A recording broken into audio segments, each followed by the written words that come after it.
From the 1011 Now streaming studio, this is 1011's Morning Pulse. Sponsored by Murray Roofing. Good morning. This is Craig Allison with your Morning Pulse for Thursday, February 27th. Our first story this morning on the national side, Agricultural Secretary Brooke Rollins says the USDA is trying a new strategy to limit the spread of the bird flu and possibly lower the price of eggs. It's something Nebraska Senator Pete Ricketts is also working on as well.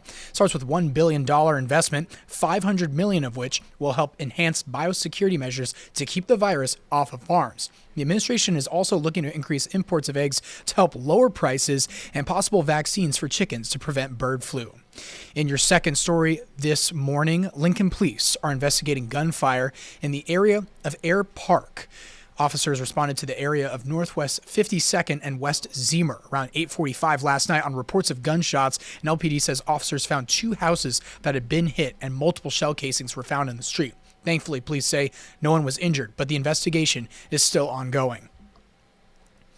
Third story happening today. Nebraska is coming together to remember State Trooper Kyle McCasey, who was killed in the line of duty last week. Snowplow hit McCasey while he was responding to a crash on I-80. And today's funeral procession will shut down some main streets in Omaha, starting at 8:30 in the Ralston area, and the procession itself starting at 9 a.m. Starts at West Lawn Hillcrest Funeral Home near 60th and Center. From there, 60th Street will be closed to L Street. The 11 a.m. service is open to the public at the Liberty First Credit Union Arena in Ralston. We'll also have the coverage on the procession and the funeral on our website, 1011now.com. Fourth story in sports news, Huskers, according to ESPN's Pete Thamel, last year's New England Patriots director of pro personnel, Patrick Stewart, is being hired as the new general manager for the Husker football program. He also worked in the same role during Matt Rule's first year in Carolina and spent time with the Philadelphia Eagles.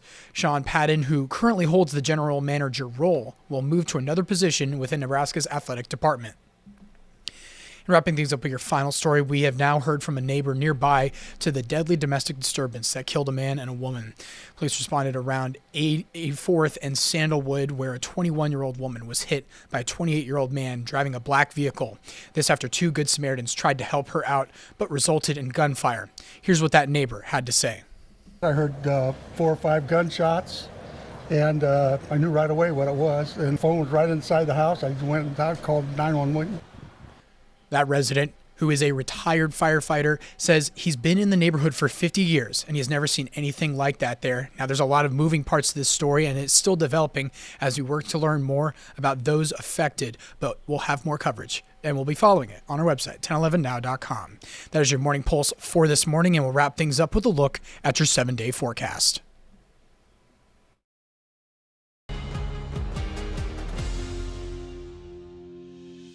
You've been listening to 1011's Morning Pulse.